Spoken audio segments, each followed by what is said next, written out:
नमस्कार मित्रांनो, मैत्रिणींनो, हे 2 आंबे आहे. आंब्याची नका आता मी बर्फी नका बनवतो. आता पहा, हे आंब्याचा गर मी पूर्ण नका बारीक करून टाकला मिक्सरवर. पाणी वगैरे काही टाकलं नाही आहे.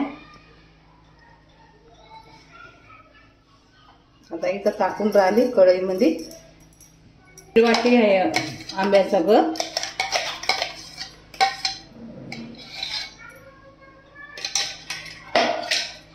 ह्या वाटीनं 1.5 वाटी आहे.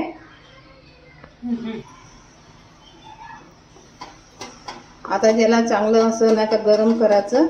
छान 5 मिनिटं याला मी चांगलं गरम करते.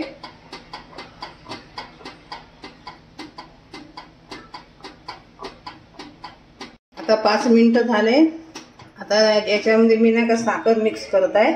म्हणजे 1.5 वाटी ह्या वाटीनं होते ना आमरस, तर ना का ह्या वाटीनं मी नाही का 1 वाटी टाकून राहिली. कमी जास्त करू शकता तुम्ही. आता हे साखर विरघळलं तर आता हे पुन्हा पातळ होणार. याला पुन्हा 5 मिनिटं मी अशीच फिरवणार.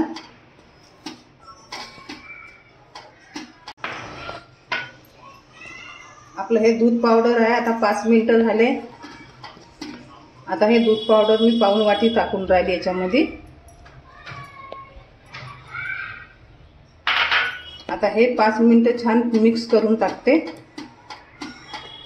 याच्या गुठऱ्या वगैरे नाही का ठेवायच्या नाही. आणि पुन्हा जाड बुडाची कढई घ्यायची कधी पण. छान याला मिक्स करून टाकते पुन्हा 5 मिनिटं. गुठऱ्या पूर्ण काढून घ्यायच्या.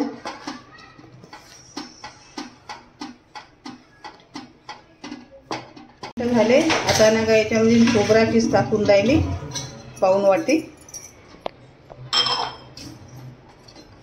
आता याला पण चांगलं मिक्स करते.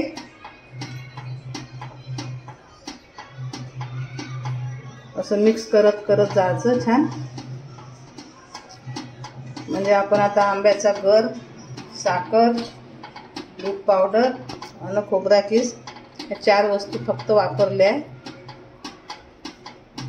याच्यापासून आंब्याची बर्फी बनवून राहिली.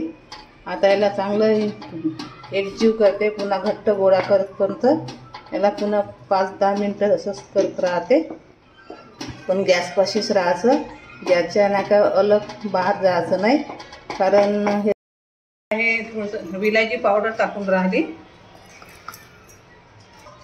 थोडासा कलर टाकताय, थोडासा बिलकुल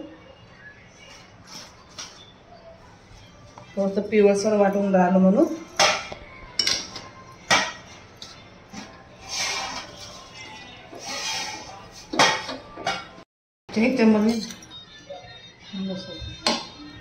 चम्मच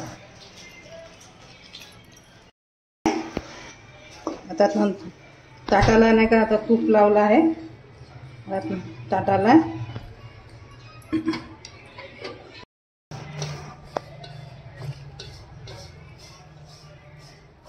आता छान घट्ट झाला आहे.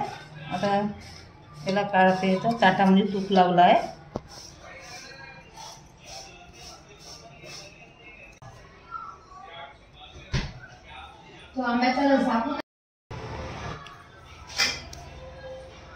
ताटामध्ये तूप लावून काढला आहे आता इथं.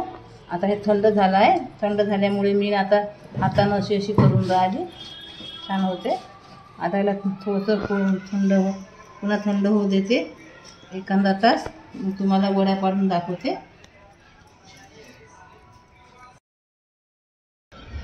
पहा आता मित्रांनो, आता हे 1 तास झाले. थंड झालाय छान.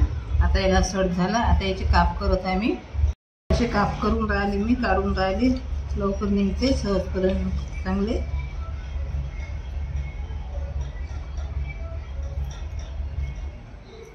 अशी बर्फी झाली आहे. ही वाली बनवली आहे. पहा किती सुंदर झाली आहे. छान तिचे आकार वगैरे चांगला आणि किती मस्त झाली आहे. मऊ झाली आहे. छान नरम झाली आहे. एकदम कोरडी पण आमच्याकडे आवडत नाही. त्याच्यामुळे मी अशी बनवली आहे छान नरम. अशी खायला पण चविष्ट वाटते. तुम्हाला असं प्लेटमधून काढून दाखवते मी. करा. पहा कशी एवढी छान झाली आंबावडी. चांगली पहा कशी चकचक दिसून राहिली. तूप वगैरे सगळं व्यवस्थित झालं आहे. सगळं साहित्य तुम्हाला दाखवलं. व्हिडिओला लाईक करा, सबस्क्राईब करा, कमेंट करा आणि पाहिल्याबद्दल धन्यवाद.